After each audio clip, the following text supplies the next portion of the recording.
నిన్న కొన్ని ఫ్లెక్సీ ఏర్పాట్లు జరుగుతున్నాయి. వాల్మీకి జయంతికి సంబంధించినటువంటి ఏర్పాట్లు చేస్తూ ఉన్నారు బళ్ళారి నియోజకవర్గంలో. బళ్ళారి నియోజకవర్గ ఎమ్మెల్యే భరత్ రెడ్డి అనుచరులు ఆ ఫ్లెక్సీ ఏర్పాటు చేస్తున్నారు. అలా బళ్ళారి నియోజకవర్గం మొత్తం కూడా ఫ్లెక్సీలు ఏర్పాటు చేస్తున్న తరుణంలో గాలి జనార్దన్ రెడ్డి ఉండేటువంటి నివాసం కూడా ఇదే బళ్ళారి నియోజకవర్గంలో ఉంది.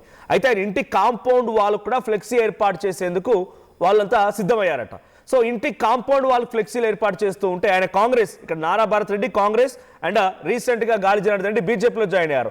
సో మా ఇంటికే ఫ్లెక్సీ ఏర్పాటు చేస్తావా అని చెప్పి గాలి జనార్దన్ రెడ్డి వర్గీయులు ఒకసారిగా ఇటు సతీష్ రెడ్డి, ఎవరైతే భరత్ రెడ్డి వర్గీయులు ఉన్నారో భరత్ రెడ్డి వర్గీయుడైనటువంటి సతీష్ రెడ్డి పైన ఒక్కసారిగా వాగ్వాదం దిగారు.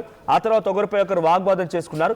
వెంటనే హుటాహుటిన గాలి జనార్దన్ రెడ్డికి ఈ విషయం తెలుసుకొని ఆయన కొప్పాల్ నియోజకవర్గానికి ఎమ్మెల్యేగా ప్రాతినిధ్యం వహిస్తున్నారు. ఇప్పుడు అక్కడి నుంచి బయలుదేరి వచ్చేశారు. సో గాలి జనార్దన్ రెడ్డి వచ్చి రాగానే ఈ వివాదాన్ని కొంత సద్దుమణిగిద్దాం, లేకపోతే వాళ్ళని కొంత కంట్రోల్ చేద్దాం అనే ప్రయత్నం చేసినప్పటికీ, ఆ ప్రయత్నం జరుగుతున్నప్పటికీ అంతలోనే ఈ వివాదం ఇంకా పెరిగిపోయింది. గాలి జనార్దన్ రెడ్డి రావడంతో ఇంకా ఈ వివాదం పెరిగింది, కానీ ఏమాత్రం సద్దుమణగలేదు.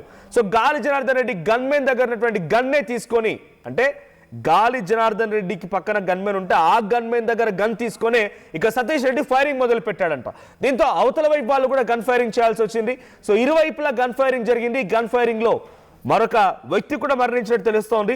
సో రవీందర్ రెడ్డి అనేటువంటి, అటు రాజశేఖర్ అనేటువంటి ఒక వ్యక్తి ఇప్పుడు మరణించారు ఈ ఘటనలో.